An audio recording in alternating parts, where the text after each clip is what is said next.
Welcome to Those Forking Fangirls, where we talk all things nerdy, book, TV, movie, pop culture, fandoms, and how they integrate into our adult lives. I'm Christine. And I'm Natasha.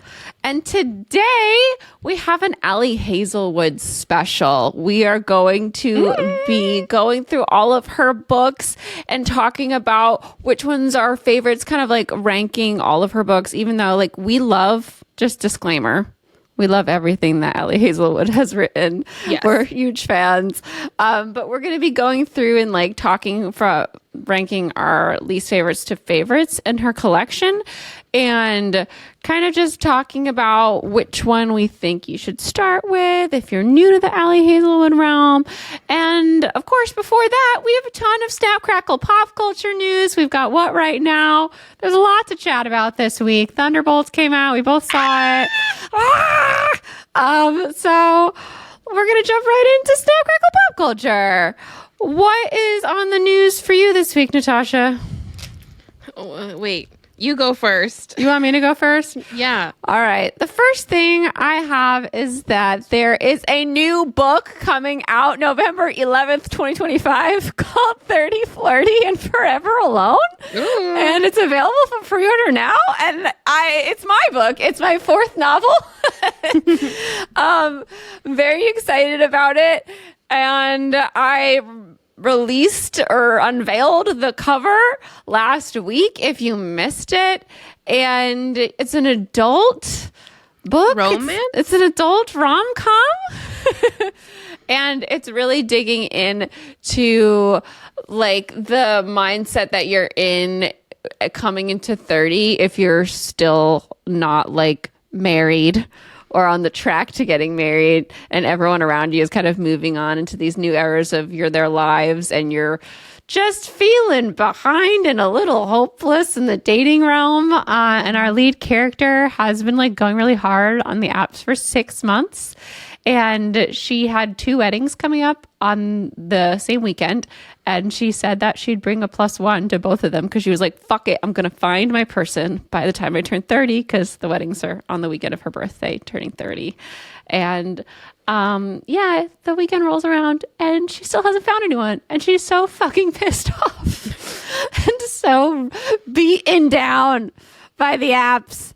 And at the second wedding, she runs into a prospect, but like that's weird because you never meet prospects in real life. Especially single people. No Always. single people. There are no single people at weddings once you turn 30. No one goes to weddings alone. It's a whole thing, and that's where we kind of kick off the book. And there's a multitude of themed weddings, and there's a dash of magic and a really fun adventure. And it's available for pre-order now. The link is in the description. It's called 30, Flirty, and Forever Alone. Go pre-order it. I already pre-ordered it. Well, I've already read it. Just already read it. Just gonna blurb it. But yeah, available for pre-order now. I was just like, I'm trying to plan a little photo shoot to do like the still reveal of the cover on my Instagram feed because I didn't take pictures with the book cover to do that with. So In the past, Christine has lovingly photoshopped an image of the book cover on another book. Mm-hmm. Yeah. Well, I'm going to tell you right now, I had to. So Alex printed the cover for me at work. I don't know if I should say that, but Alex printed the cover for me with a color printer at work. Yeah. And Natasha like folded over a book for me to use, but like I'd have to like stick it to the book some way. And I brought it home. And I'm not going to lie, it looks a little janky the way that it ended up, but it's on the book. What does it look like? Just a little janky. You want me to get it? Well, I want to see it. What did you do? Is it me or was it you? I had to put on a hardcover, of course, because it was printed too big for a soft cover. And it's on. I think it looks great. It's on. It's a little short. It's a little, yeah. But honestly, at first glance, I was like, that looks incredible. And then you get a little, you're like, oh, yeah, okay. You won't be too close. And so it'll probably be better than photoshopping it onto another book. But like when we did our reveal, it was really cold and we took pictures, but like I had no book to even hold to pretend so that I could Photoshop the book cover on. What were you holding? I was holding the journal. So Oh, the journal. That's what you're holding. Yeah. yeah. So anyway, photo shoot coming soon. I'm in talks with a local photographer I met, and she's super cool. And so she's going to shoot me holding the book in some sort of circumstances. All right. Next on the news, Natasha, what do you have for us? Okay, I'll sandwich my update with something else. Keanu Reeves and Sandra Bullock are uniting for an upcoming romantic thriller. Wait, Keanu Reeves and who? Sandra Bullock. Oh, shit. They were in the Lake House together and then also in Speed.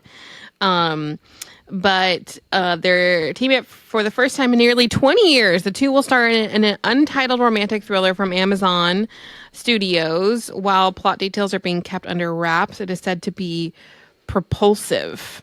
Propulsive?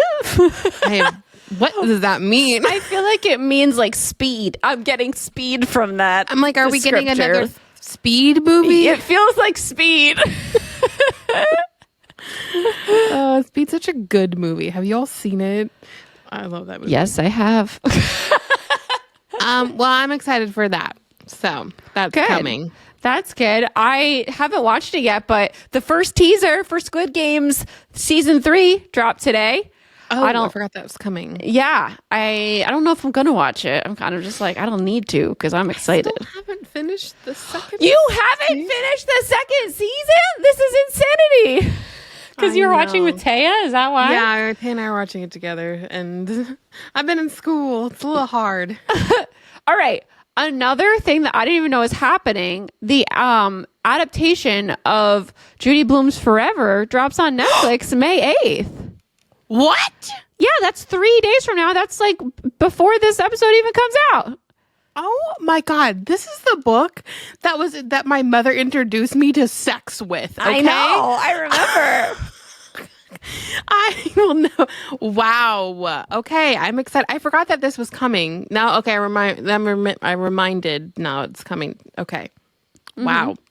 Yeah. I'm so interested. That book is so 70s. Like the vibes are 70s. So I really want to know. Is it modern? Looks like it's adapted modern. I don't know. I only saw like a couple stills and I don't know the actors in it, but I am excited. I'm going to watch it. Me too. Oh my God. Okay. Next, I have sewing workshops and webinars. I've got 2 of them. They're up on my website, natashapolis.com. If you guys want to learn how to sew, take the first class. It's going to be a basic class. I would highly encourage you to have a sewing machine because I know how hard it is to like say you want to do something and then like you like keep putting it off. Well, if you want to sew, get a ticket and we'll sew together. So I'm really excited. And then the second class is a corsetry class. So if you you can take that first class and then if you're ready, you can take the second class. Or if you already have some like background knowledge, I'm really excited for both. Would love for you guys to join the class. Yeah. The response to when it first dropped was amazing. And I am so happy with how many tickets we've already sold. But I want to get more of you in there because I know I get the question so often of like, can you teach me how to sew? Or like, how did you start? How do you make that corset? Yeah. So if you want to learn from me. Oh my God. And I just recently rewatched that Belle video that I made where I made the Belle dress during quarantine. Mm-hmm. And it was so funny watching where I started and being like, I can't sew a straight line. I can't cut a straight line either. I'm like, wow, look at me go. 5 the years evolution. Ago. Yeah. So you could be me. So the link to that will be in the show notes as well. So make sure you check out the courses and sign up now. Yes. Oh, wait, I do have a coupon code. So if you are a patron member, check your email. There is a special code for you. If you can't find it, like just DM me or message, or I'll put a post up on the Patreon. I'll get it for you. But if you want to get 2 classes at once, you can get $10 off, which is class 10 off if you get both the classes at once. Cool. All right. And then we got some Thunderbolts news. Thunderbolts debuted with $162 million worldwide. It was the number Yay. one movie in the world this weekend, and it had a budget of $180 million, so it's almost surpassed that. Making it back. Yeah. And And it was certified fresh, like the second highest rated Marvel film. It dropped from 95 to 88, but still really high. And it's still 95 on the popcorn meter. It's just the critics now have it at 88%. Still very high. Mm-hmm. And they have, I don't know if this is a spoiler because it is kind of a spoiler, but they've publicly renamed the movie. I don't like that. I don't like it either. I think they should just wait. I think, I just feel like with Avengers Doomsday coming out, I feel like they should have waited. Like now people are going to go into it being like, it was more fun to see the reveal at the end. I think, it was, but I think that they've planned it all this time as a publicity move to maybe get a new group of people in the theater based off of that name. That's true. Katie, do you want to know? Should we say the new name? I feel like we should wait. If you guys want to know what the new name is, you can go find out yourself. Yeah, because it is more fun to watch the movie. And I kind of thought that this is where they were going, but I didn't realize they were going to rename the film. I wonder why there was an asterisk there the whole time. I thought the asterisk was for the lengthy name because, it's Thunderbolts sponsored by blah, blah, blah, blah, blah, blah, blah. Like a footnote. Anyway, another thing that happened, production on Silo season 3 has wrapped, which I didn't even realize that they were filming a season 3. I didn't know it was greenlit. I didn't watch season 2. I haven't watched season 2 yet either. It's on Alex and our list to watch. So, okay. Other things happening. Rachel Sennett. I don't know how to say her name because I feel like it's French. Sennett? Rachel Sennett? The comedian, the young woman who wrote and starred in Bottoms, she has a series coming out on Max, and Josh Hutcherson is now joined the cast for it. Oh, yeah, so that's exciting. Yeah, that's super exciting. And let's see. Okay, also Ed Sheeran has a new song called "Old Phone," and it's my favorite Ed Sheeran song that I've heard in a really long time. Have you heard it? No, I'm not a big Ed Sheeran fan. Okay, it's so good and just elicits so much emotion. And it's just like he found his old phone and turned it on. And it's like a little journal that he's revisiting. Yes, it's literally like a journal entry, like the way he talks. It's very raw and very relatable. And it's very this is the age that millennials are in, looking back on their past when you open up your phone. Do you want to hear my coffee story? I feel like this could be for the main show. I have a quick coffee news. Coffee news. Oh, yes. Today I went on an adventure to try having a latte for the first time since 2011. Okay. I haven't had a latte because of my throat issues and I'm very sensitive to caffeine. So when I used to get a latte, I would say, can I just have half of the espresso? And they'd be like, so one shot? And I'd be like, no, half of a shot of one, half of one shot of espresso in my latte. And they would do that. So I go to Whole Foods today with the intention of getting this latte that my neighbor recommended and also returning my Amazon shit. And Wait, you got a latte at Whole Foods? They have a coffee bar at Whole Foods. Yes. Mm-hmm. Yeah, and Cynthia likes this one honey latte thing that they do, honey vanilla latte that they do, and she recommended honey it in my coffee. I've decided. Okay, go on. Well, I don't mind honey.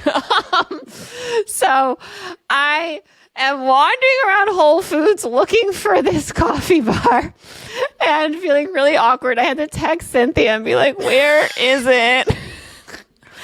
And I finally find it. I order and I'm like, are there 2 shots of espresso in there? And she's like, well, there's 3 in this one and there's 4 in this size. And I was like, wow. Okay. So can I just have half of one shot? And she's like, okay. So I get my latte.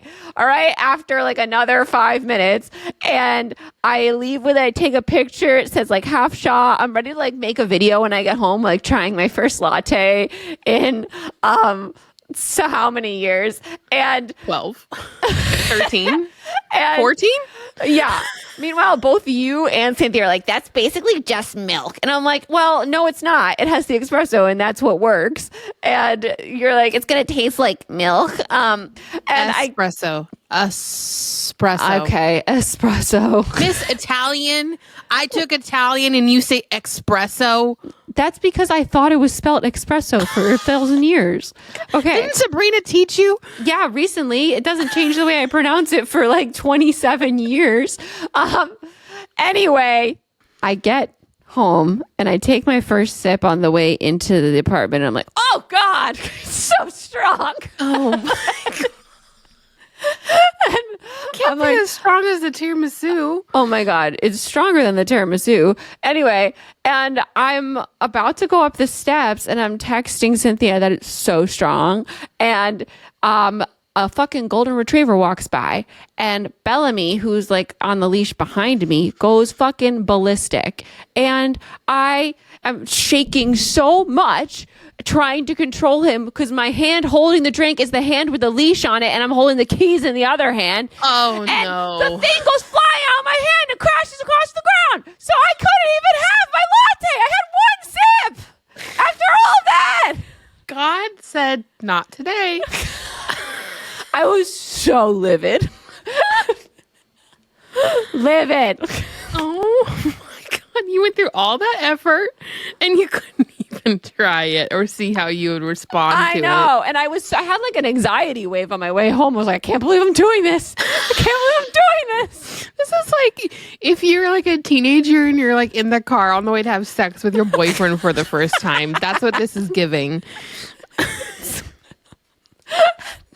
I'm like, how is it going to be while I'm doing the podcast? And then we pushed the podcast like an hour. And I was just like rushing.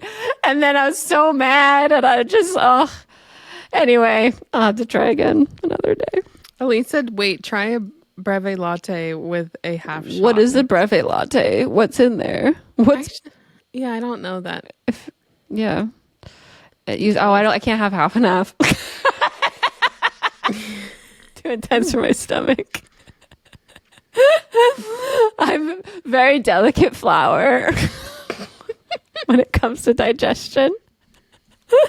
Katie, I feel like the way Christine talks about coffee is the way some people talk about cocaine. That's like a drug to me. It is like a drug to me. You don't understand how much it affects me. You know why I had to get off my low dose of anxiety/depression medication? Because it put me to sleep.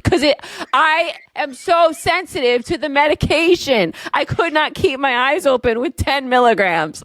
Okay, this is for people who are not at the Patreon who do not know this lore. So if you would like to know, you can become a member. These are the things we discuss in tea time. Join our Patreon. Cool. So that's my news. Yeah. We're also going to Romance Con in September. So if you guys want to come. September 5th and 6th. If you want to come, you can use the code FANGIRL for 15% off of your tickets. It's in Wisconsin. It's in a random place. Milwaukee. But a really cool. It's a really cool community of people that comes together to celebrate books. We had so much fun last year. Christine will have a table. She will hopefully have arcs of 30 Flirty and Forever Alone. Maybe. We'll see. If not, there might be arcs accessible online by that time. So, actually, for sure, because they told me that it will eventually be on NetGalley if you are a NetGallier. And we will have a panel. A live podcast recording with Chloeth and another author. We have to figure out what author we're going to ask to be on the live podcast. There's a bunch. I know Christine Lauren's coming, Anna Todd's coming, like all and of our, Julie will be there again, right? So they're gonna be there. Yeah, we have to actually do that soon because I'm sure they're gonna be on other panels and they have to organize the panels around that. Also, well, no, we'll have a meetup too. And it will be a busy weekend. It's a jam-packed schedule. Like we were literally doing something every hour of every day last time. So Running around, running. And then like the table is open for like hours at a time. So it's going to be fun. And I'm going to have new swag this year. Like I'm definitely getting pens. Julie had pens last year and I was like, oh, what did I think of pens? We are going to have a new shirt too. I have this idea I'm really excited about. And is it going to be ready for Sherzies? Definitely going to be ready for Sherzies. But I don't know if we're going to be bringing shirts though, because that's a lot. Because we would have to pre-purchase. Well, it might be worth it to bring a certain amount or ship some there. But we'll see. If you would be interested in purchasing a shirt, Romance Con. Well, the thing is, people who after our panel who enjoy it, we're looking for the shirts. We'll see. All right, we're gonna move on into what right now. And if you want the shirt that I'm wearing right now, it's available at thoseforkingfangirls.com. Our merch shop. And our merch shop is linked there. Anyway, what right now, Natasha? What books have you been reading? Okay, well, I'm still reading Sunrise on the Reaping. Little by little, it's coming along. I'm enjoying it. I was reading it on the car ride into school. It was like 8 o'clock in the morning, and I was just crying. And I'm like, this is just not how I want to start my day. Was it the Reaping? No, you're past that. No, I'm past that now. I don't remember. It was like... Was it something with Ampert? It's just more in, okay? Yeah, I think someone came... Oh, you know what? There was previous characters from other books that popped in, and I started crying. Oh, yeah. Something with Ampert. So then, but Marina Zapata has a new book out, and I'm always chomping at the bit for her new stuff. She's the one who wrote The Wall of Winnipeg and Me. It's called The Things We Water, and I don't really know what it's about. I think it's like a fantasy world. She's never written fantasy before, and I feel like there's werewolves or something involved. I think it's grounded with a little dash of fantasy, like supernatural type of situation. But I just started this yesterday. All right, that's exciting. I finished not my Great Big Beautiful Life, Great Big Beautiful Life by Emily Henry. I loved it. And then I was in a legit mourning period after. I felt so sad and empty. I was like, because when I read Emily Henry, I feel inspired and I'm also so happy. And then I was just left with this void, not to reference the void. Void Styles? What? Are we talking about Thunderbolts or are we talking about Void Styles? I was talking about Thunderbolts void. Got it. But yeah, I just felt this void. So I'm now rereading People We Meet on Vacation for like the fourth time. And yeah, Great Big Beautiful Life was fantastic and emotional and thought-provoking. Like once we really get into this lady, Margaret Ives' story, there's a certain point where I was just like, I could see what was going to come finally, and I was very upset. It was like very reminiscent of something that like a lot of us have watched happen in our lifespan, and it really hit me hard. But yeah, finished Great Big Beautiful Life, highly recommend. And yeah, next I'm trying to debate what I'm going to read next, and I saw that Rachel Lynn Solomon's book comes out tomorrow, her new book that takes place in Amsterdam. So I'm really excited about that. And I am moderating an event at Annabelle's book club for this book. Oh my God, I'm totally blanking. Wait. Okay. For Out of Air by Rachel Rice. And it's like a thriller, treasure hunting, scuba diving thriller romance. So it's like an adventure romance about scuba diving. Yeah.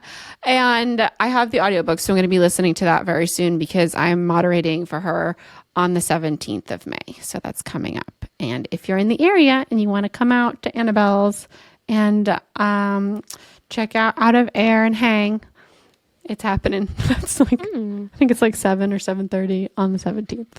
What have you been watching on the TV? On the TV, I finished All of You, season 5, the final season. And it was so beautifully full circle. And because the first season of You is the only season where I think I really wasn't rooting for Joe. I was like, fuck, this is scary. And I was so scared for Guinevere Beck the whole season, especially toward the end. And then in season 2, it kind of like lags a little bit. Season 3 is amazing. Season 4 is amazing. They do a really good job of reinventing the show. It's like we're kind of jumping different genres of novels because he's a romantic. He loves books. So like every season kind of gives a different book genre. Like season 1 is like thriller. Season 2 is like we're doing like a serial killer anti-hero thing in season 2 and 3. Then season 4 is like a murder mystery. And then season 5, we come back around and we're doing like romance at first. And then we edge back into thriller and come full circle. They did a really good job. I was very impressed and I was fucking scared by the end. At the beginning, I was still like, yeah, Joe, redemption arc. As I always am. The writing is so good that you're like so often come back around on Joe the serial killer and you're like, no, he can do it. He can change. I really wanted to change, but he can't. He is an addict. He's addicted to killing and he's Delulu as fuck. And he's very smart and very manipulative. He's a master of manipulation. I made Christine tell me the entire plot. I literally sat there for like 15 minutes describing the entire last season. Many a time she's done this because I refuse to watch things. I'm like, just tell me. I think I told you last season too. You did. Every season I'm up to date. I know what's going on. I just don't watch it. But yeah, if you do watch you, like definitely finish it up. Hit up the last season. It was a wild ride. And I caught up with Hacks, which I love. And yeah, what have you been watching this week? I watched the new episode of Last of Us, and it was really good. It was a really good episode. And it was funny because like things were happening in the show that I distinctly remember sitting there like watching Alex play the game. I was like, wait, I remember this. But it's like weird, you know, like how you remember things because it was like a game. Yeah. It's like kind of in the background. Yeah, and I wasn't like really tuned in. So that week's episode, this last week's episode was really good. And then I've been watching Andor. They are releasing 3 episodes per week.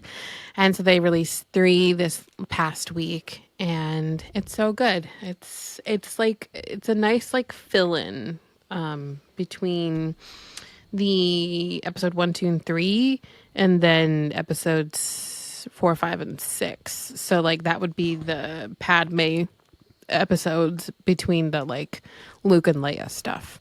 So it's really good. Nice. I'm glad. I've heard a lot of people talking about Andor lately. So a lot of people enjoying it. Mm-hmm. All right. Movies. We both saw Thunderbolts this weekend. Thunderbolts! And really enjoyed it. It was super fun. It was a character-driven film. Mm-hmm. Florence Pugh is the star. And she is so entertaining. And she has great chemistry with the whole cast has great chemistry together. And it really just was like about them forming different bonds. Yes. And getting out of different situations together. It was fabulous. I was so good. And, you know, like we were talking about it, like, well, not a lot happens in the movie, but there are still 3 acts. And the action stuff is still really fun. And it still makes such a big impact. And honestly, it's a Marvel movie that we've really needed. Because I feel like in the last 2 I think we're in phase 5, 6. I don't know. I don't care about the I don't know what the phase is. But anyways, ever since the last Endgame, they've just been building all these like new characters and, you know, maybe doing like a last movie like for Thor and all that. And so there hasn't really been anything that's really like tied us to all these new people, right? And it's interesting. Yeah, they've been throwing characters at you, but not giving bringing them enough together. Character development, honestly. Yes. Enough grounding in who they are. And this is the first time we've taken the time to like get to know people on a personal level in these different situations instead of just really building this diabolical plot that they have to take down before the end of the movie. It's more concentrated on just like their bonding time so that when we go into the next movie, we care about them. Exactly. And I think, I don't know, this has been my like favorite movie thus far, but it's also like you kind of have to think about the type of actors in there, because like just Florence Pugh is just so good, and I've really loved everything she's been in the Marvel MCU, in the MCU, but also outside of it too. And just this movie, she's so lovable, but also so grounded, and like my heart hurt for her in so many of the different scenes. I thought I was going to be latching back on to Bucky because he's my favorite boy. I love him. But I don't know if you know this, Christine, but he's one of the only 2 actors that has been in every single phase of the Marvel movies. Ah, interesting. It's like I don't care about him, so like I never even notice he's there. I love him. Especially in this movie, he's kind of just like the dad that doesn't speak much. He's like strong, silent type. Yeah, he doesn't understand references. He speaks like he is 90. I need him. We were talking about this on the way home, but I'm like, we need a romance in Marvel. Yes. We don't need something that's already established, like we're already getting in Fantastic Four. Sexual tension. Yes, that is going to start early and continue on for the next few movies to keep us wanting more. We need a thread of romance. Yep. And I feel like there are 2 in Thunderbolts. Like, I think Bucky has maybe something starting with that Ghost. I don't want to go. No, with Geraldine Viswanahan. Oh yeah, I forgot. Yeah, I already forgot what Bucky did in this movie. He's the one who like glued it all together. Like he brought everyone together for the main plot at the very end. And then there's something happening with Florence and maybe somebody else. I don't want to like give anything away, but I'm like, if they just make them friends, I'm gonna be mad. Yeah, you want some tension to hold on to be excited about, because Avengers really lacked that thread, because like everything was Scarlett Johansson and the Hulk was like, yeah. I mean, we kind of got it with Wanda and Vision, but it was short. It was short-lived. Yeah. So I need Marvel to have a good long spread, slow burn romance. They need to do it. They have not done it yet, and I'm mad. Well, I loved it in Iron Man. Here's the thing about like I love Iron Man. I love that romance in Iron Man, but that was already kind of built in. Like you kind of knew that was happening. They were so cute. I love them, but they were so just friends still. Like they hadn't crossed any threshold. True, but I want to see something where like we're bringing like a team of people together, like Thunderbolts, and then where you wouldn't ever between think people that you don't know, and they've already and they've established them in other things before, and you're like, oh wait, that makes sense. Yeah, no, of course that'd be fun, but like they've had like little romances within the movies, but not Avengers wide. Yes.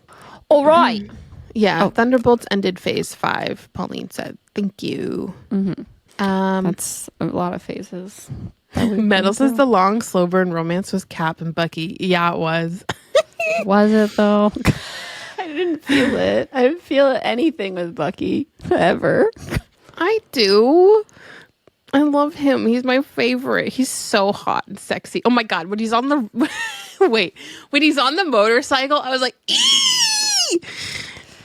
Yeah, I mean that was cool for a second, but then I thought he looked not cool in the other scenes. Oh my god. Okay, well then in the end credit scene, he got like a Dyson blowout or something, and his hair looked good. It was good hair.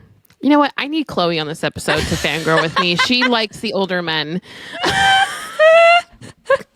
He's not that much older. I just don't think he's just not the type of person, I guess, that he's just not funny at all. Yes, he is. It's not funny enough. Anyway, he's too serious. Anyway, I saw another movie this weekend. Yes, tell us about Conclave. I watched Conclave, which was nominated for Academy Award with Ralph Fiennes. Boldy. And Stanley Tucci was in it, and it was about the Pope dying and them voting in a new pope, and it was very interesting, the politics that go into that. I really like the movie. It's rated PG, so like Interesting. no violence really. There was no swearing, obviously, but I really liked it. I thought it was a good movie. Yeah. Good. I wanted to watch that, but I never got around to it. All right. Well, we're going to roll on into our main discussion, discussing all of Ali Hazelwood's books. But before we do that, we're going to take a second and thank everyone out there listening. We love y'all. Thank you for being part of our Those Four King Fangirls community. It means the world to us. And we would love it if you followed the podcast for free in your favorite podcast listening app. So super easy. Click the follow button on Spotify or on Apple Podcasts, wherever you listen to the show. And if you feel so obliged, if you enjoy the show, super easy to just like rate the podcast 5 stars on Spotify if you enjoy it, because that helps push it to other people who might enjoy it. Same on Apple Podcasts, and you can leave a little review there if you feel so inclined. We really appreciate that. And if you like the visual show, we're on YouTube, youtube.com/@those4kingfangirls. Every single episode has a visual version. So you can watch the show there and subscribe for free there so you never miss an episode. And we have a Patreon, and that's why we're able to do this show. And if you feel so obliged to support us via the Patreon, we appreciate that to no end, to no avail. We are so, so grateful for our patrons. They make this possible. There are a lot of, oh my God, what am I thinking? The word for price tags. There are a lot of different things you have to pay for to run a podcast. And that is what the Patreon helps us do. And so we can put on the show every week. And at the first tier, $5 tier, you get the show ad free. You get to come to recordings and be a part of the conversation, and you get fangirl tea time. So like that story about the caffeine is something that would usually normally go there in tea time. Anything that's like going on in our lives, like dating stories, funny stories, stuff that's going on, all in tea time. Super fun. And you have 118 episodes to listen to if you decide to become a patron now. So definitely check that out. There's a 7-day free trial if you want to test it out before you commit. And if you want to commit to a year, you get a 16% discount. So that's like a month and a half for free. Or you can just do monthly and roll with us that way. We really, really appreciate it. And we love our community over there. So thank you if you are a patron. We love you. And if you want to become one, link is in the show notes. All right. Well, we're going to roll into our main discussion. And if you're a patron, we'll go right in. If you're not, we will be back right after these messages. All right. Ali Hazelwood Palooza today.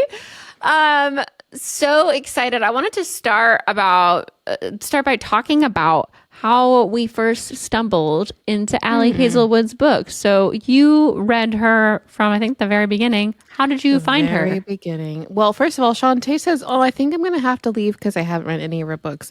We're not really going to be spoiling plots. We'll be spoiling just like synopsises because we're going to try to like recommend what we think you would like based off of the synopsises. All of that, but we're not going to be spoiling her books if you are worried about that. It'll kind of be like our Colleen episode where we went through all of her books and talked about why we liked the ones we liked the best and which ones we think are good starters and all of that. Yes.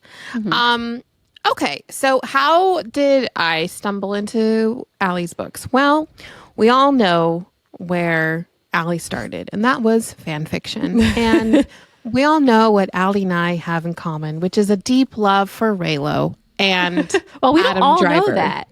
Well, that's why we're doing this episode. Ali's lore is that she was writing Raylo fanfic. Okay. The Love Hypothesis, which I never read as a fan fiction. Christina's pointing at the book cover right now, and it is Kylo and Rey for sure. And Ali has a lot of, Ali started as a scientist. She's a woman in STEM. And I think I'm literally going to pull this out of my ass. I should probably look up exactly where she started. But my idea is that she was a scientist. She loved Star Wars. Well, she loved the new trilogy like I did. Got obsessed with Reylo. Started writing Reylo fanfic. It got really popular. I never read it because I don't like alternate universe fics all the time. I only like them with Twilight because I like to be in like the Star Wars universe. World. But she was writing Kylo and Rey like outside, like grounded in our own world. And then I think it might have been Elise, who is one of our Patreon members here. But someone sent me this post being like, there's a Reylo fic that's being published. And this was like 2020, I feel. Yeah, it came out in 2021. Yeah. And I saved that post. I like, it is one of my first posts that I saved. I was like, oh my God, I'm so excited for this. I posted on Instagram stories. Like I was there. And I don't know if you guys remember, but I mean, like,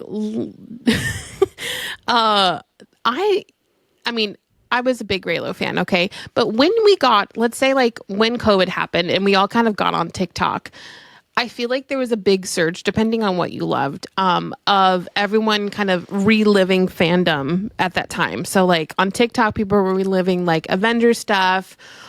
Draco was really big at that point. And then also like Kylo stuff was like really big, even though the last movie I think had come out 2019. So we weren't like, and then we all got pushed into quarantine and we had to live with Kylo's death. And now, oh my God, there's Reylo fan fiction that's being published. So, it was actually one of the first viral books on TikTok. So that's where she got her first big push. The book came out, the Reylo fandom like shrouded her, like Reylo fan fiction fandom shrouded her in love, and then it just got blasted everywhere because people loved it so much, and then people didn't even know that it was Reylo fanfic. So. Yeah. Well, if you read this one and you have even the slightest idea of like her being a Reylo girly, like you feel the Reylo because the love interest name is literally Adam and he looks like Adam Driver. Yeah. But as for me, I'm not in the fan fiction world. I heard like outskirts from Natasha that like this Reylo book was coming and she was excited about it. But I was completely out of that bubble. I'm also like not a Star Wars girly. So I didn't really learn about what type of rom-coms she writes until Natasha moderated a panel at Comic-Con with her on it. Yeah. And she was talking about how she writes about women in STEM and just she was really funny and really fun. And I was like, oh, I got to get on this train. Natasha's been talking about it for a while and I'm behind. But like I was really overwhelmed by just how many books had come out because they were all had similar names, like back to back to back. There's like the Love Hypothesis, Love Theoretically, Not in Love, and I Love on the Brain. Love on the Brain. I thought they were all connected because they were also similarly titled too, and I was like, oh my God, I'm so behind. So this year, when Deep End came out and it looked so different and the title was so different. It sounded so different. I was like, this is my in. I'm starting. Yeah. And if you've been listening to the podcast, you know that I loved it. And then I just binged all of Ali Hazelwood's books right after it. Literally, like I remember you being like, oh, I don't know if I want to read her stuff. And I was like, really? Well, I did the audiobook and I really didn't like it. I think that's also, I started with an audiobook version and I liked it much better. Also, the style of writing, it took me like a half second to get into it. It took me like a chapter. Once I got past that, I was in it, but it was so different from all of the rom-coms I was reading that it took my brain a second to recalibrate for it. I don't know. I just love her books so much. I think like it's always so fun.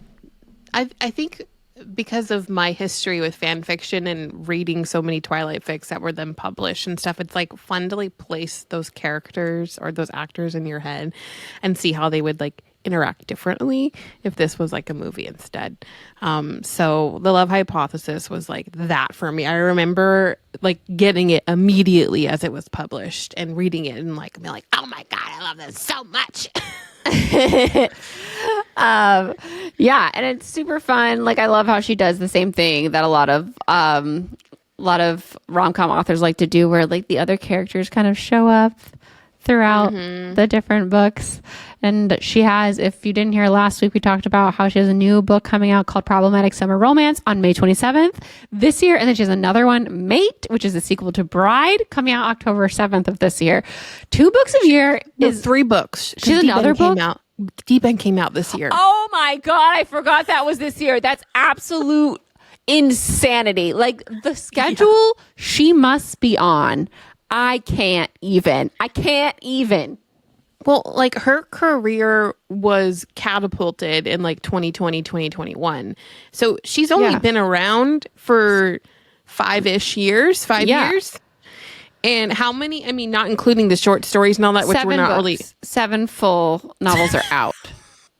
Yeah. Plus 2 more. 9 in 5 years. That's insane. Like, how does she breathe?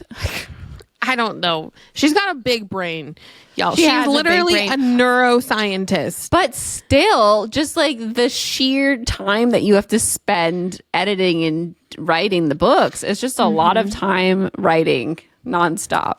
Yeah. I don't know if you guys know this, but Ali was born and raised in Italy, and then she lived in Japan and Germany before moving to the United States to pursue her PhD in neuroscience. During her graduate study, she researched brain stimulation and cognitive neuroscience. Very cool. Yeah, Metal says, I wonder if she had some of these written already. Otherwise, when does Swim and Sleep? I'm curious as if to, like the first 2 both kind of seem Raylo fanficky, so maybe she had like drafts that she could, because it was so fast the first couple books. Yeah. So I feel like she must have had some drafts because they came out so quickly and they're all so good. So, all right. I also want to move on to the covers before we like actually talk about everything in them. What cover do you find most appealing to you? Because for me, it's Deep End because it's so different. And I think this is for someone coming in later. It feels less confusing because of all the other ones I thought they were all connected because they look so like they're all like 2 people kissing on the covers. Well, the 3 love ones are like 2 people kissing on the cover. Well, and it's also confusing with the short stories too. Yes, because they have similar covers too. Well, then they put like 3 of the short stories in one book. Yeah. And then, but they're separate kind of online. So it's like, it's kind of hard to differentiate. She's also doing these short stories between all of these novels coming out so fast, like insane. I feel like when I saw the Deep End cover, I was like, oh, that's sexy. Yeah. Well, Kat had like the opposite reaction. She was like, oh, that looks like almost like a thriller. Like it looks like it might be scary. And I could see where you could get that. Like it looks like someone could be like drowning someone in there. Like if you don't know what the cover of Deep End looks like, you see 2 hands like being held like against the edge of a pool. So, but like nothing else. I mean, I think Deep End is probably my favorite. And then I love The Love Hypothesis because it's iconic. But then Bride. But have you seen the alternate Bride? Wait, turn it around. I don't know if it's not on the paperback of Bride. But I think Bride is also like an iconic cover because it looks so different from her other works and it's in black and white. So it really stands out. And there's a wolf around her hair. Yeah, I talked about this in my little review, but to me, it's giving Taylor Swift with her cat around her neck, like a wolf scarf. It really stands out on the shelf. There is an alternate cover for Bride that's also really fun. Let me pull it up. It's more. Can you see this? Oh, I don't like it as much. It looks more yeah. like a rom-com. It definitely looks more like a rom-com, but I like it because they both look really hot in it. But this one, like, it lets you know that it's going to be completely different. It's like a paranormal romance. It has the Twilight colors, and it's like the girlies who love Twilight are going to love Bride. Yes. I remember when she announced Bride. And so a little backstory on Bride. It was literally that Comic-Con that I did the panel for. I moderated this panel with Ali and Christina Lauren and a few other romance authors. And I sat next to Ali. And we had already been like Instagram friends because I was very early on like supporting her. And it was so fun to meet her in person. She's so fun. She's so funny. And she says at the very end of Bride that Christina Lauren and I think a few other authors at Comic-Con had pushed her to write this novel. And so it was at that Comic-Con when that happened because she's like, should I do this? Like, is this kind of like out of the box? Is it kind of weird? Like, I don't know if I should bring the Omegaverse. Omegaverse into the publishing world. And of course, Christina and Lauren were like, do it. So glad she did. I know. But when that book dropped, I was like, oh my God. I know. We remember. We were doing the podcast. and then I remember telling Christina, I was like, I just need to, I started it and I can't think of anything else. I just need to finish Bride. Well, we'll get to that. Let's start our, like, how we rank Ali Hazelwood's books. Preambled again. We love all of her books, but this is just how they rank for each of us in our own, little mind palace. And we're going to go from 7 to 1. And I'll just quickly start because there's one book I haven't read yet. And that is Love on the Brain. You haven't read one? Oh, yeah. Okay. I remember now. I haven't read Love on the Brain yet. So it has to be 7 for me right now because I haven't read it. But I'll have to recalibrate once I do. What's your number 7? Well, I haven't read Check and Mate. Yes. Initially, because it's a YA, and I was like, I don't want to read. But Christine really liked it, so I just need to get the audiobook and listen to that. I fucking loved Check and Mate. It is so good, and the audiobook is excellent. Wow. Elise said Check and Mate was not her favorite story, but she did love the cover. And Elise and I usually have the same thoughts, so I'm wondering how it will differ. I'm obsessed with Check and Mate. Okay. All right, what's at number 6 for you? Number 6 is I feel like I need to switch these. Now, it's Love on the Brain. Oh, so it's the one I haven't read. Yeah. Okay. I kept thinking I was going to put Love Theoretically because I do not remember Love Theoretically even when you were telling me, but I think I really liked it. But Love on the Brain I didn't like the ending. I felt it was like a weird swerve. Okay. In my mind. Is it kind of giving, remember the end of Confess, which was also a weird swerve? By Colleen Hoover? Okay. That's because it was a weird swerve. Okay. It wasn't, I don't think in like that sense. I feel like there was a plot line that was added because she wanted to make it a little different. But I like the two characters. They're giving Raylo. I started it, but like it's still Raylo, yeah, and he's still very like broody and quiet, I think. Okay. In that, but it's I still enjoyed it. I still liked it, but it's just not my favorite of hers. Mm-hmm.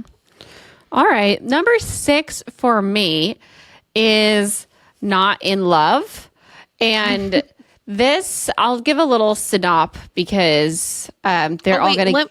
Yeah, give a little synop for Love on the Brain because they are going to get confusing if there's no synopsis because the names are so similar. Sorry, Love guys. on the Brain.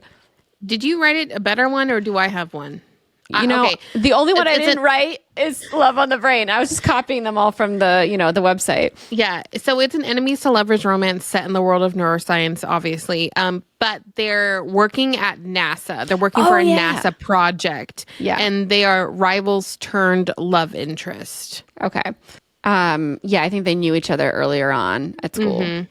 Yes. And now they're working together. Mm-hmm. Not in love. My number 6. The reason why it's number 6 is because of their trauma makes them like very frustrating as a couple. Because she doesn't like feel like she knows how to love, so she doesn't register love stuff. Mm-hmm. And so it makes it like they're very serious. And there's not as much like she preambles the book with this, saying that this is less of a rom-com and more of a romance that explores these different veins of trauma.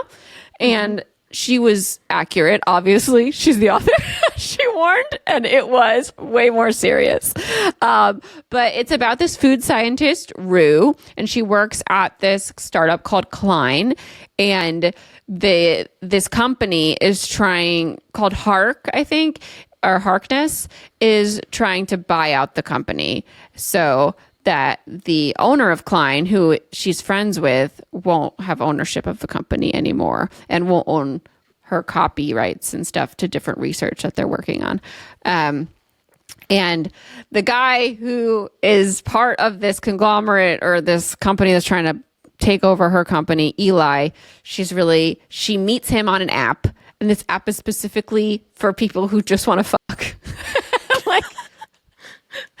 And not be in a relationship. So like they meet the next day, the company's being taken over and he's there and she's like, holy shit, that's the guy that I was supposed to have sex with last night. Now, and the thing is they didn't actually end up fucking because of something that happened. They just talked and really liked each other. And he's the first person in a long time that she was like, maybe I should date him. And she gives him her number. And then the next day she sees that he's part of the team that's taking over her boss's company. And she's like, fuck that guy. But they both really are attracted to each other. So they end up like kind of seeing each other, even though they're rivals now. So it's another enemies to lovers sitch. Yes. Christine and I read Not in Love around the same time a couple months ago, like 2 months ago. And this one is my number 5. The same reason, like it took me a little bit longer to get through it, but I like it a little bit better because I like the sex in it. Because I think it's really good. That's interesting. I didn't like the sex as much in it because she was annoying me. I just knew like she had to get through, both of them kind of had to get through what they were dealing with. Yeah. Yeah. But like I love in her books, in Ali's books specifically, that like her main love interests are like obsessed with the heroines. Like they're just, and they'll like worship the ground, even though like they'll like resist them like the whole time. But this one in particular, he's like obsessed with her, like right off the bat. He's just immediately like, I'm all in.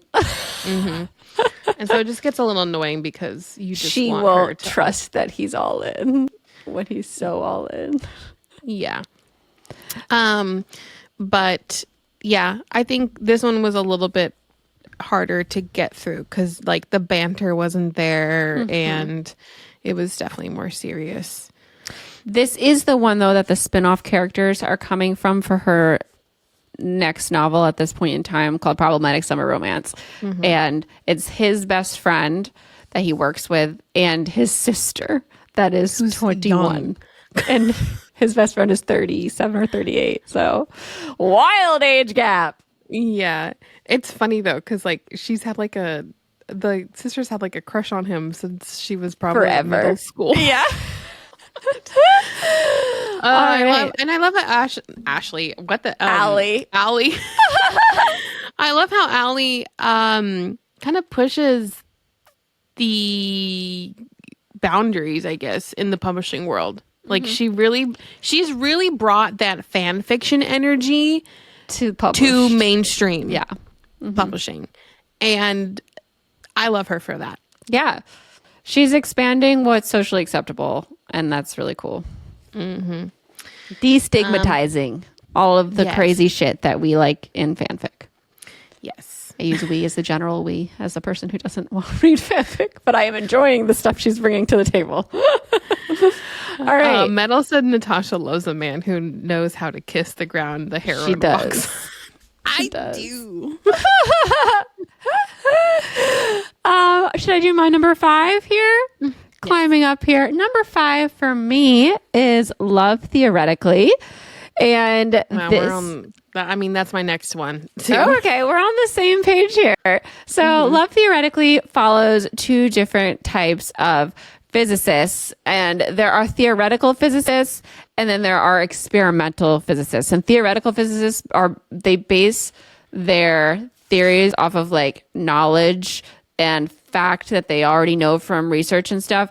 And experimental physicists are just like throwing shit at the wall and experimenting. And in the industry, they're kind of rivals. So the lead, Elsie, ends up going out for this job at a university that the other lead, Jack, who is an experimental physicist, is on the board of people that like will choose the person for the job. And Elsie is like not making much at her job right now, TAing. And she also has to be on this app where she like will be someone's date. And like, so men go on this app to find a date to things, like an escort basically.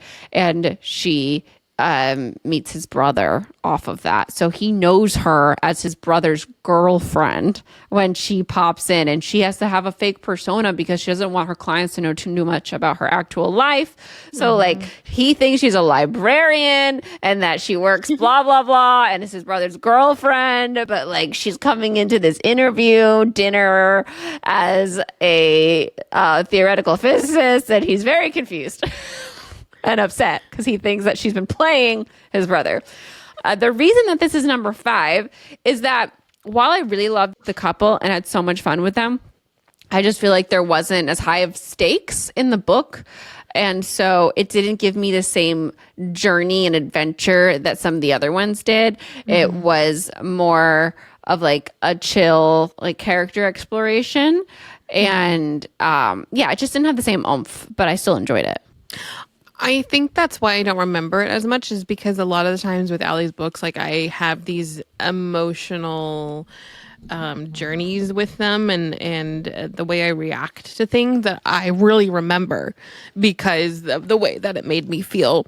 And this one, Christine's right. It's really chill. I remember the one thing that I can take from Love Theoretically is that it prepared me for Oppenheimer. Yeah. And I learned a lot about physicists. Yes. I feel like I got an education from this book. And the other thing that I remember about it is that she loves Twilight, and I love that. And they watched the Twilight movies together. There was a whole sex scene with the Twilight movies? Yeah, while they're watching Breaking Dawn, they have sex on the couch. Yeah.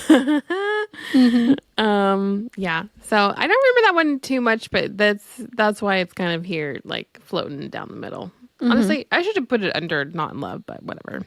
Oh, you like Not in Love better, you think? I think so, because I don't remember. They have really fun banter in this, though. Like I enjoy their back and forth a lot. All right. Number 3. So my top 3 were so hard to choose. I kept shuffling them around. Ultimately, Check and Mate ended up here for me, but I fucking love this. I love a gaming book, and like they are chess rivals in this book, and they are like going through different tournaments, and I love that. I live for that. Like if a book is set in like, and it's not sports in particular, but something that takes like strategy and like different sort of like almost like mind manipulation and stuff to win. I love that. And she is like a chess prodigy. He's a chess prodigy. She has to take a break. She doesn't have to take a break, but her father passes away and she ends up taking a break for like 4 years. And then she enters a tournament for some reason at the beginning. I can't remember, but like she's getting some sort of perk out of it.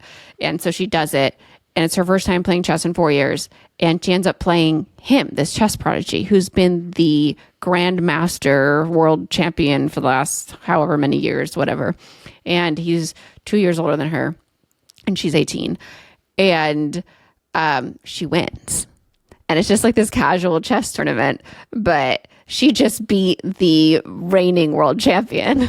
And so he's very interested in her because he's like, wow, she beat me. Like, I want to train with her because she's the best. But she's not interested in playing chess. So he has to like cajole her back into the chess world.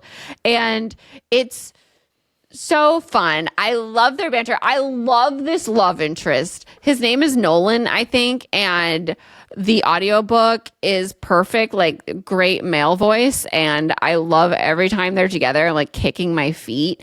And yeah, I mean, she gets back into the tournament world and she's like working her way up.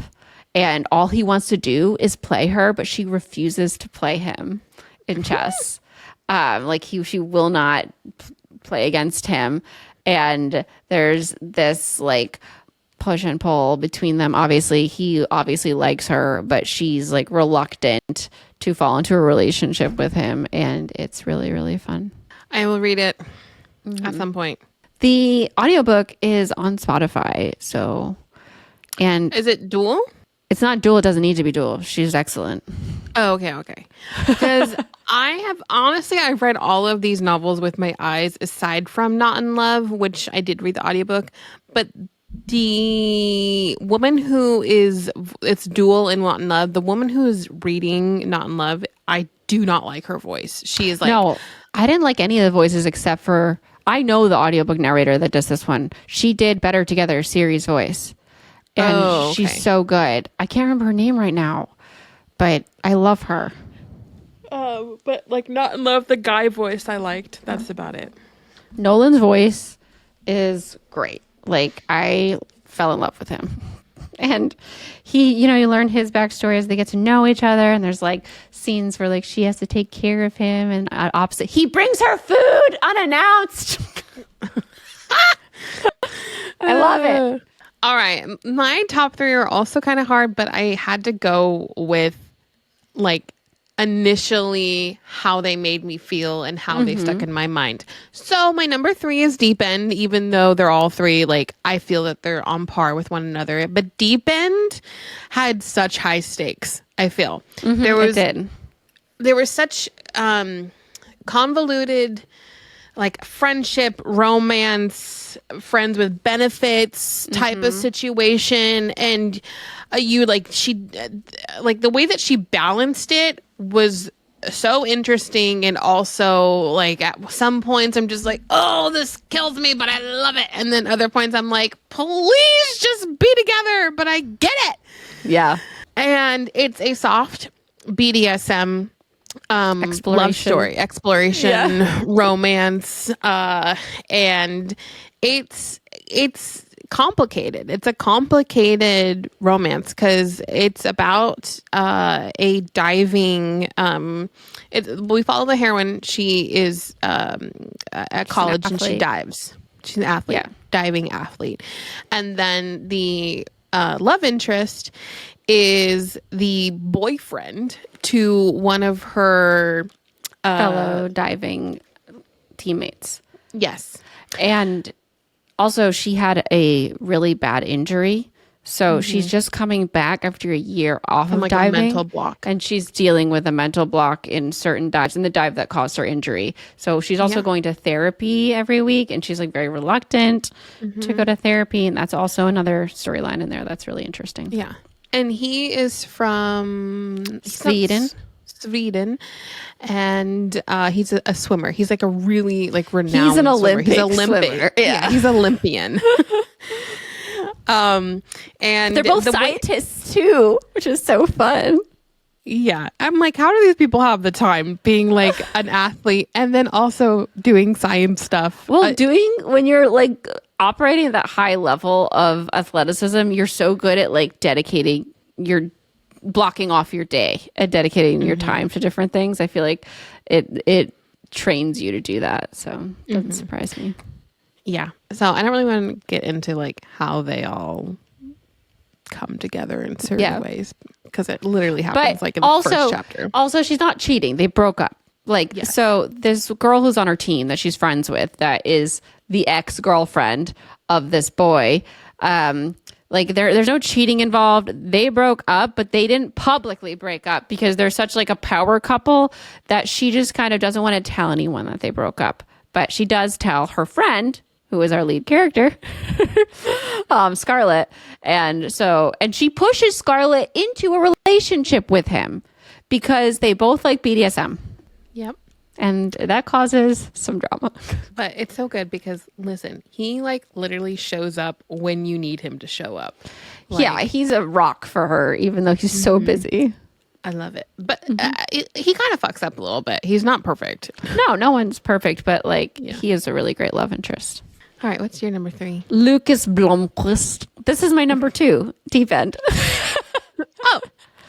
Loved Deep End. So this is, again, my first venture in, and I loved explore. Yeah. Did you say your number 3? Yeah, Check and Mate. Oh, okay. These were really tight, Check and Mate and Deep End. Like, I had a hard time going back and forth. Like, Check and Mate, I was like giggly bubble. Where did you put the love hype? How many do you have left? Oh my God, I skipped 4. Yeah. That's what happened. So at 4, I have the love hypothesis. So the love hypothesis is about Olive Smith, who is she's getting her master's or her doctorate. And she ends up fake dating one of the professors. And this is like Raylo, like we talked about. I think because we talked about this at the start, I just like skipped right by it. But this is number 4. I really had so much fun with it. I just didn't. I thought like the sexy scenes weren't as sexy as the other scenes in the other books, and they just stand out more to me. But I had so much fun reading it. The fake dating was so fun, and the Raylo dynamic was so fun. And there's some really funny scenes. Like, Ali Hazelwood is very funny. There are so many laugh out loud scenes in every book except for Not in Love. And there are like lol, like not laugh out loud. That literally means laugh out loud. But like in your head, you're like lol. But not laugh out loud in Not in Love. The love hypothesis, so many like cackling scenes.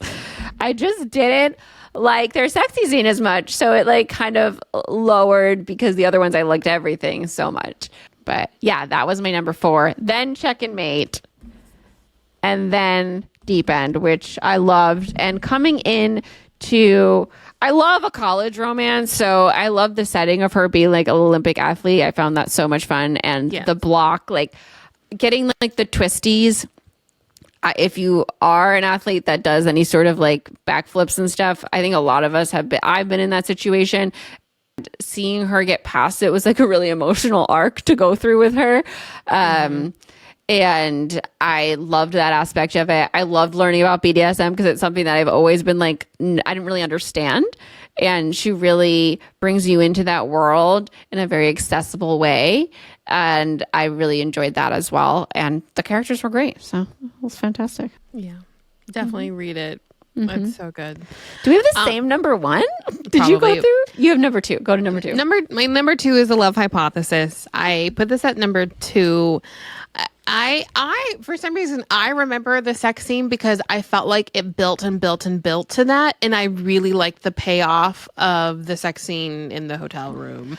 And I think just because I read this after reading the other ones, I had just like read all her other ones that I liked better, but this was her first one that you read. Yes. And the fake dating is so fun. But yeah, I think because it's my favorite because it has, I mean, I was literally just picturing Adam Driver and Daisy Ridley the whole time. And it's so fun because I love Raylo so much. And he has such a strong Adam Driver overtone. Like the way he talks is so funny because it's so Adam. Yeah. I mean, like, if you went on the same journey that I did back in the day with Raylo, where I literally watched everything that Adam Driver ever made, and then you get to, well, then, you know, I continued it on in fan fiction, and I have now watched so many of my favorite fan fictions be published, and I'm so happy for all those authors. And then kind of getting to like this drop on my lap where I hadn't even read the original, and then I got to read this. It was just such a fun journey, and there's so many scenes, like even the first scene, how she's like dealing with her contacts because they are expired, and that just sticks in my mind. And even Christine was reminding me of this really funny scene in the park where she sits on his lap. The sunblock scene. Well, she sits on his lap during like an auditorium thing that they have to go to, and there's no seats. But yeah, the sunblock scene is iconic. He's such a grump too. It's very grumpy sunshine, and it's so fun in that way. Everyone like thinks he's so mean. She's like, he is, but he's not with me. My favorite trope. You'll only talk to me. Yes. Oh my God. No, I really don't want that in real life. I think I would like my partner to also be well liked in a friend group. Yes. I'm like, get away from me. Go off and talk to somebody else. Yes. But I like reading in books.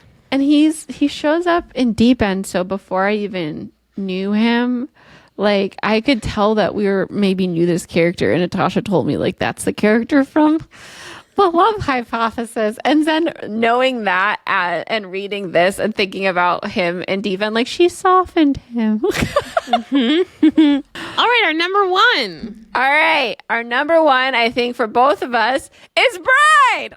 Bride. So Bride is a marriage of convenience with a vampire and the alpha werewolf because they're always at war and they're making a pact for peace. A vampire princess. Yeah. She is the head vampire's daughter and the new alpha who is making changes with the politics. It's all my favorite tropes. It's marriage of convenience. It's close proximity. Forced proximity, Yeah, forced proximity, sorry. And he's such like an alpha, and you're just he is literally the alpha. I know, but it's just so good. Like the first scene is I think it's the like wedding. The prologue. It's the wedding.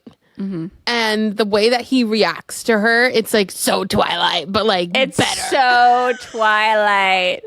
The stiffening, like he smelled her, but it's different. Yeah, I don't like Marriage of Convenience because I haven't read anything that I really loved like that, but I loved this.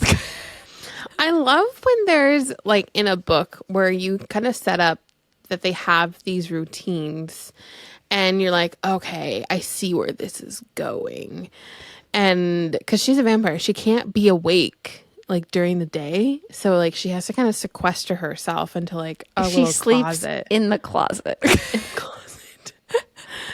But it, like they have like some good talks. They have such good talks and such good like she doesn't, this is the thing, they're always at war, so they don't really know about each other, and it's a trope that like we see in the real life. I mean, it mirrors the real world beautifully. Like we don't understand each other, and that's why we think each other is bad.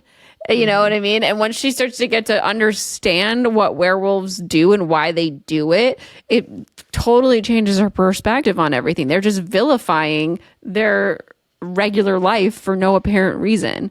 And vice versa with the vampires from the werewolves' perspective. So that was really fun. Metal said, I didn't know that there were actually vampires involved in Bride. I thought it was just Werewolves Omegaverse. No. Yeah. So there's the vampire territory, there's werewolf territory, and there's human territory. And basically for the last, I don't know, like at least 20 years, what they've been doing is this weird, well, with the humans, I think they do a trade to keep the peace. So like they give a vampire child to be taken care of by like the government building of the humans, and the vampires take a child from the humans and keep them in their government building and raise them there until they're 18, so that there's no war because there's a hostage. And she's the hostage that grows up with the humans. So she kind of has been in all the different realms. Yeah, she's not really been with the vampires at all. Yeah, she doesn't feel like she belongs anywhere. She gets traded again. Yeah, to the be a bride. werewolves. Yeah. Oh, it's so good. I want to reread it. I can't wait for Mate. I can't wait for Mate either. I had so much fun. I really resisted this book hard because of my aversion to werewolves. And then this is the first werewolves I've ever loved. Like, I love the love interest in this book. What is his name again? Lo. He is amazing. Yeah. I love their adventures together. And he has like a little sister, and Yes. That And the little like sister's him. adorable and Softens loves both her. of them. Yeah, well, the little sister gets, tries to become friends with Misery, and before Misery and Lo have ever really talked. Yeah, and the protectiveness of Lo is like really attractive in this book, whereas like usually like, what do they do to you? That trope annoys me. No, I love, because like, I mean, she's in enemy territory, so she really can't like walk around the house. And so when she does, things happen, and it's just, and like he's there. It's the best. Yeah, it's really good. Yeah. Frank said no love for the novella compilation. Okay, we have not read them. I can't wait to read the one on Spotify because there's an audiobook and I've heard it's really good. Two can play or something. Two can play. I forget. It's a little confusing because they're all like kind of separate but together depending on how you where you read them, like audiobook wise or. Siobhan says, I listened to Two Can Play. It was so good. Yeah, Maureen told me that too. So I'm excited to listen to it. The reason why I didn't listen to it is I ran out of Spotify hours after I finished Check and Mate. And so I was like, God damn it. And I don't have my own Spotify account, so I can't listen to anything for free. So upsetting. Okay, let's talk about like which book you'd recommend starting with for a random. Like depending on who it was, would go like Deep End or Check and Mate. Yeah. I would not go Check and Mate. I mean, I haven't read it. I just, if someone's reading a romance, and like if they like romance books, I would say start with The Love Hypothesis. Like start with her first one. But yeah, Deep End, I think for like the more emotional, higher stakes romance. Yeah, I think Check and Mate if they're more of like less of a romance person and you're trying to get into Ali Hazelwood. Because it's a love story and it's really funny, but it has like a big stakes in terms of like, climbing up these sports. Do you think it's a good entry for Ali? Yes, I do. I think especially if it's like you're giving it to a younger person, there's just less explicit sex scenes. That's the thing. I don't know. There's so much sexual tension and it's so good. Okay. Let's say I would be like, if you like Attached at the Hip, read Check and Mate. Okay. Let's say if Taya wanted to read a book, one of Ali's books, what would you give her? Deep End. Yeah. Give her Deep End. Like, I mean, I would assess the person, but I think I could get most people with either Check and Mate or Deep End. I feel like in my friend group, I just don't recommend YAs anymore to people. Okay, I don't like this at all. Like this calling this YA, because it really is just another romance. It just doesn't have as many explicit sex scenes. Like it doesn't. You just don't see the part where there's the penetration. Elise says, I feel like Check and Mate is not a classic Ali Hazelwood. It's very, very cute and good, but not so classic her. I felt like her. It just didn't have as much sex in it. Like because we lead up to it. It's a slower burn. Metal says, as someone who's not really into BDSM or super explicit romance, I was thinking Checkmate sounded like the best entry for me since I haven't read any for others. Yeah, I feel like if you haven't read a lot of explicit sex scenes, like Checkmate is really like, you have the same sort of tropes that go with her characters. Like there's always like a money struggle happening. They're very smart, and there's a lot of like hate to love. Like that is Ali. And there's a lot of comedy, and that has all of that. It just is like a new angle with the chess. So I think it just depends on the person. And if like if a person loves fake dating, obviously give them, or Raylo, obviously give them the love hypothesis. I think we've already established that I like to go as far and as deep as possible. So I will give people who are more like me probably Deep End or Bride. Yeah, Bride, I would give to like the paranormal girlies. I feel or like they're girlies like, who haven't been in paranormal for a while but used to be a paranormal girly. yes. I feel like though Bride is like literal crack, so it is, but like you do have to give it like a chapter to get you. I don't know, that first chapter brought me in hard. I had to read it a couple times, and then I was brought in once I got to like the part where she was at the house. Yeah. Christine, which book would you specifically say don't start with?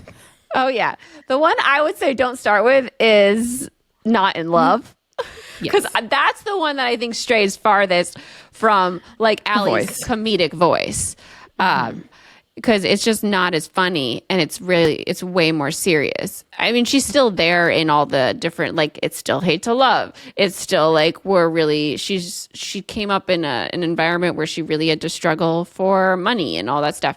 Like it just doesn't have the same levity. Yes, I agree. And they're still scientists, like still very smart people.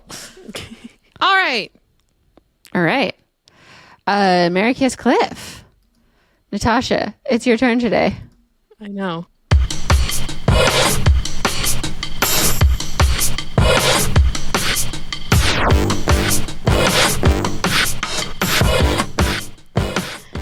I made this one really hard for myself, I think.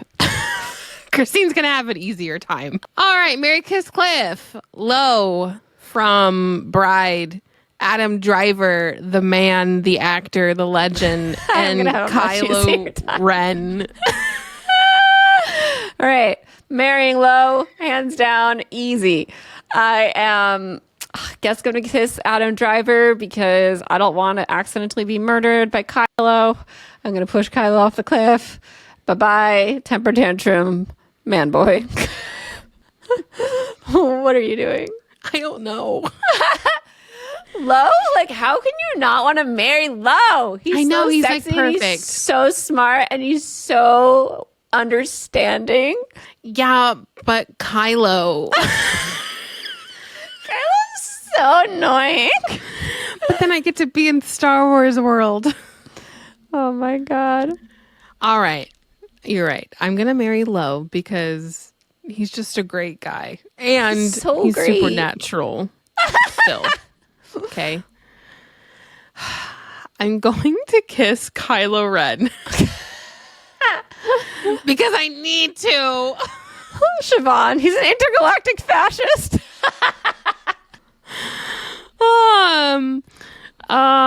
Natasha's a Jedi or a Sith. Lisa. I mean, do I have to? I'm not either. I'm just force sensitive. And then I guess I'm gonna cliff at. No, I don't like this. You did this to yourself. I don't want to cliff Adam Driver. I just feel like our lives are not going to be as thrilling as if I was. They're both the same though, but different. Metal. Natasha can fix Kylo Ren. I just need giving a little, you every woman he dates. Like she fixed I just need a little affair with him. You know, he does have a redemption arc at the very end because literally Rey did fix him, so it can happen. All right. But will he relapse is the question. See, that's what happens with Joe too. Every woman temporarily fixes him and then he relapses and murders someone. All right. Fine. I'll kiss Adam Driver, and then I'm also going to kiss Kylo while I push him off a cliff. Okay. I feel like You're going to take that's off the good. helmet while you're pushing. Yes. And if he takes me with him, so be it. So be it. I'll die to kiss you. Oh boy. All right. Well, that was our show today, folks. Thank you so much for hanging with us. We, of course, are going to record Fangirl Tea Time as always, but make sure you're following us for free on your favorite podcast listening app. Our socials are run by Chloe Laverson, and she is posting on our Instagram and TikTok. So make sure you're following us there at Those Forking Fangirls. Our show is edited by Emma Burton, Vergard, Natasha Polis, Christine Riccio, and Alex Polis. And our music is by Cole Jenkins with vocals by Heather Traska. We post new episodes every single Friday. So we will see you next week. I'm Christine. I'm Natasha. Bye.